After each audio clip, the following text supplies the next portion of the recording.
Hello from Vero Beach, Florida. Today out here visiting a dear friend and wanted to stop and share just a vibrant moment that came from a very soft, gentle statement made at sunrise. As we were walking sunrise, my friend said, "Look at the sun. Isn't it amazing how as it rises, it blesses each path?"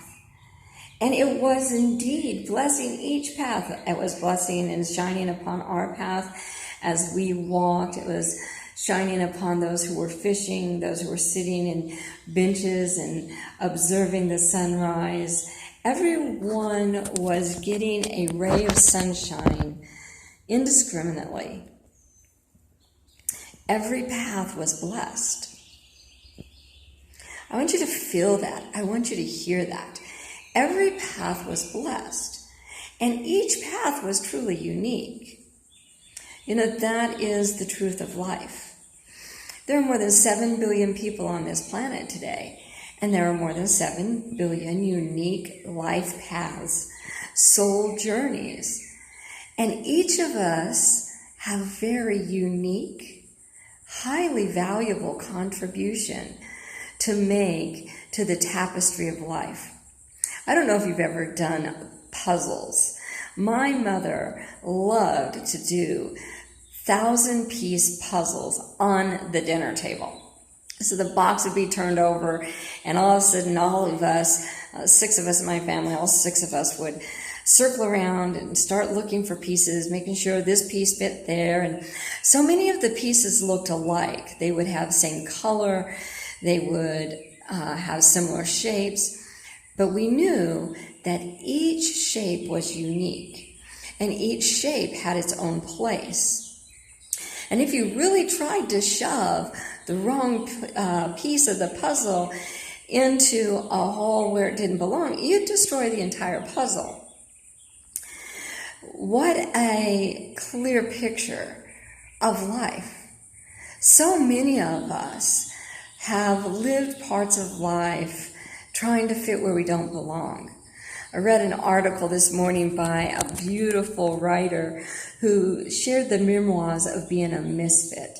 And she spent time in jail, she was homeless, and now she's an educator, a parent, and changing the world with her truth. How amazing that she spoke from her soul, she spoke from her authenticity, and she's laying the foundation for other misfits. I've been a misfit my whole life, and I absolutely love misfits. I work with people of all kinds, but my favorite clientele to work with, for example, are those who are in alternative lifestyles, those who have backgrounds that maybe aren't so lily white, maybe have been on the other side of the law a time or two, or they just don't fit in to whatever the dynamics are in their community. Why do I love misfits? Because misfits have learned that it's imperative to be themselves. You know, some of those puzzle pieces looked identical, but they weren't. Sometimes we try to be identical to those around us, and all it does is damage us. And yet when we try to follow the steps of someone ahead of us, our footstep doesn't quite fit. Well, babies, we are in a whole new world. There are no footsteps ahead of us. It's totally uncharted land. This land of love, this land of oneness, is a place where everyone belongs. And there are not 2 identical footsteps. In fact, my footprint from yesterday doesn't work today. We are ever evolving and ever growing. And the tapestry, the story of this world will not be complete until everyone's voice is heard, until everyone's story is heard. So are you willing to pay the price now to let us hear the uniqueness of who you are? What's keeping you back? What's scaring you? Are you afraid that people will turn their backs on you? Yeah, you know what? That could happen. It really could.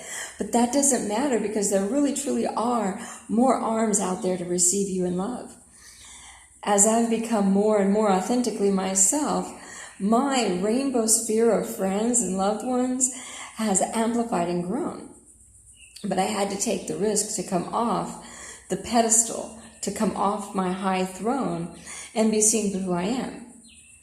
I am not that lily white, middle-class suburbia perfection that sometimes maybe I come across as.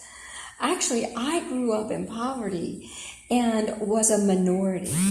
Hard to believe that I was among the minority in my community, but my lily white skin showed up like a light bulb in most areas when I walked around. And for many, many years, I tried my best to wear the right mask for every moment. And I discovered that what happens when we wear masks to fit in is it keeps others out, but it also imprisons us. You know, being behind bars isn't the only way we imprison ourselves.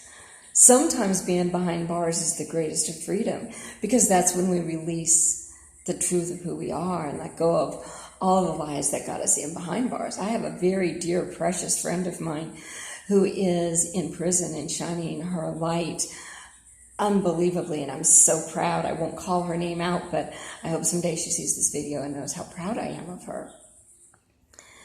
But what about the prison you're creating for yourself because you're trying to fit into someone else's footprints? Because you're afraid someone won't like your truth? Because quite honestly, you're afraid you won't like your truth. Self-love means that I'm willing to take off my masks and be uniquely me, at least with myself. Start there and look and watch and see how the world transforms around you. The sun's going to shine on you, whether you have a mask on or not. But I'd so much rather have that sun shining on the truth of who I am so that I can feel it on my skin. All right, walk your path today. It's yours. It's not mine. I have no idea how you are to walk your path. And you sure as hell probably don't have a clue how I'm supposed to walk mine.